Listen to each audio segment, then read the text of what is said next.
So let me get this straight, babe. You're taking the YouTube channel and the kids? I don't give a about the kids, but if you touch this channel, I swear to God, I'm having this conversation later. I gotta go work. What's up, guys? Sam here. Sorry, just dealing with some personal stuff today. Luckily, I've got some great Apple news to cheer you guys up today. The iPhone 14 is apparently gonna have the best battery life of any iPhone to date. Apple just dropped a new voice for Siri, and we have some incredible updates, of course, on Apple's upcoming iPhone Fold. Hey, I'm not the one riled up for this video, you are. So if you are too, then drop a like down below. It helps me and the channel out. And of course, hit subscribe so you always stay up to date on the latest Apple news, and tap that bell so you're notified whenever I upload. Somebody get me more water. I'm thirsty out here. First story today, we're not wasting any time because I got a lot of things left to lose today. You guys know Siri by now, of course, been out for over a decade and somehow manages to still be less helpful than my ex, which is pretty impressive at this point because Siri has actually gotten worse over the years. Somehow Apple's just like, we are going to continue to make this a miserable experience to the point where you want to never use it again. What can I say? It's something that only Apple could do. And today they come back, of course, to fix the platform. They finally reconciled things and they said, you know what, enough is enough. We're tired of Sam Cole bullying us. It's time to get it right. Well, today that's all going to change because Siri is going to be finally fixed after so many years, and Apple is doing that by adding a 5th voice option for American English. Hi, I'm Siri. Choose the voice you'd like me to use. That's the new one. Hi, I'm Siri. Choose the voice you'd like me to use. That's the old one, girl. Hi, I'm Siri. Choose the voice you'd like me to use. That's the old one, guy. Hi, I'm Siri. Choose the voice you'd like me to use. I mean, it's more neutral, but can you set a timer? No, of course you can't, because you're useless. Joking aside, no more laughing unless you're laughing at my ex, then keep on going. Voice number 5, it does sound like this again. Hi, I'm Siri. Choose the voice you'd like me to use. And it's by far the most neutral of all the options. And Apple actually confirmed that this voice number 5, is voiced for the first time in Siri's history by an LGBTQ+ actor. Again, this just shows me that Apple's really consistent with their values, and I feel like they're doing things genuine. Like, they're not just doing it for a PR stunt. Like, nobody's really talked about this yet, but I'm sharing it because I think it's cool, and I like the direction Apple's going here. Now, this is just a preview of the voice. It's included in the latest iOS 15.4 beta, and the actual update is going to be out sometime in early March when iOS 15.4 drops to the public. But we get a little preview of Voice 5 for the first time. Will Siri actually be more helpful or smart or good at their job through this update? Let's go ahead and bring in the panel and ask them, and it looks like that is going to be a hard no, because they died waiting for these improvements years ago. Either way, new voice coming to everybody in early March. And something else that we have been waiting on that actually got pushed back recently is Apple's foldable phone. And guys, you know what time it is? Wee woo, wee woo, wee woo. It's time for the hot take helmet because I've got some things to say about this Apple folding phone, including my bold prediction that no matter what the rumors continue to say or suggest, we are never getting this product and Apple is never going to ship it. Basically, over the course of a couple of months, maybe getting into years now, we've been seeing these foldable phones, first from Samsung and now from everybody else in the industry, because people are just bored of smartphones, which I can't blame you for. Like, this has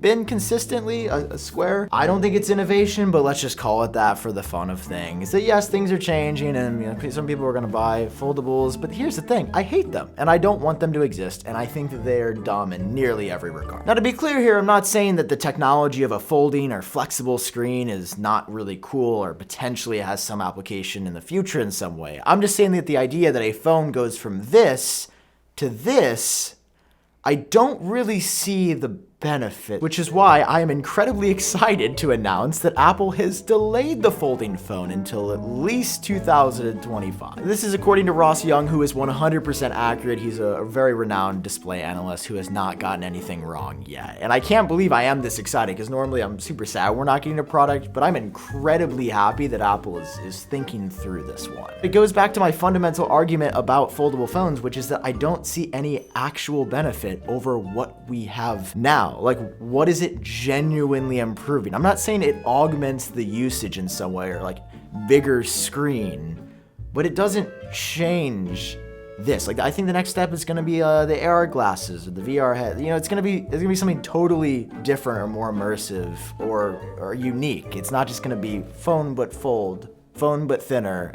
Come on, guys, we can do better than this. No, we're de-helmeting because, you know, it's whatever. But I'm just happy to hear that Apple's not coming out with a folding phone anytime soon. What they are coming out with before the end of this year, though, is of course their flagship, another version of the iPhone 14. This is by far shaping up to be Apple's most transformative phone and their biggest moment for the iPhone since the iPhone 10. I mean, not only is it going back to an iconic design, they're removing the camera bump, making the lenses flush with the back. They're completely removing the notch in favor of two separate display cutouts. I kind of hate it, but it's there. And now we're hearing that internally they're going to be making some big changes as well in the wireless department, because apparently TSMC, which is this big manufacturing company over in Asia, they are going to be making the new 5G chips. And while normally this wouldn't be a story that I cover because it's like I'm not like sharing stock news with you, this time there are actually some pretty big implications for this. And if you know anything about me, I'm a guy who likes implication.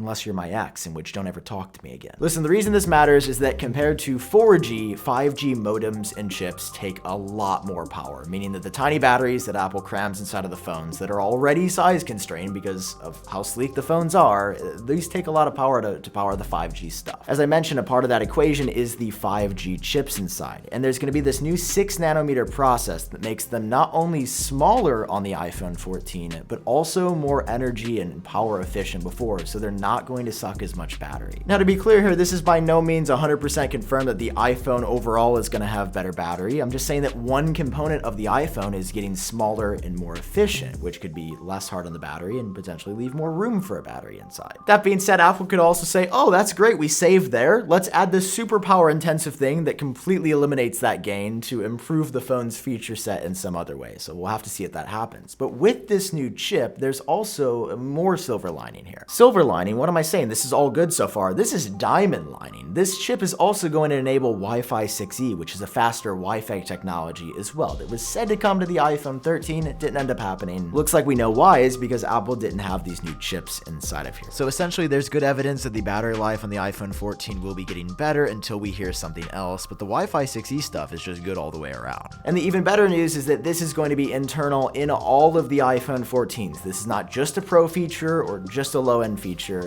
Hopefully all these phones are getting a little bit better. And that's what I gotta tell you today about the iPhone 14. And I hope you guys enjoyed this video. You watching this with me has been great. I've had a fun time making it. And if you enjoyed it, you wanna stick around for more, then hit like, hit subscribe, and become part of the iUpdate family. I've been Sam, I hope you're doing well, and I'll see you in my next video. Bye-bye!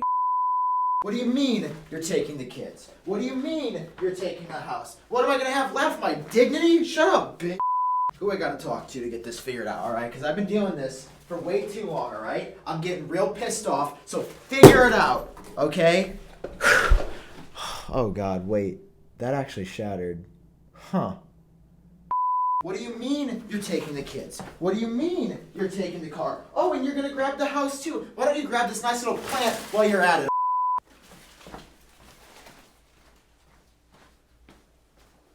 I'm not even on the phone. That's not even a real phone. What's up, guys? You guys know Siri? Yeah, that cheating. You guys know Siri, the most helpful voice assistant in the world that can do things like make you want to kill your.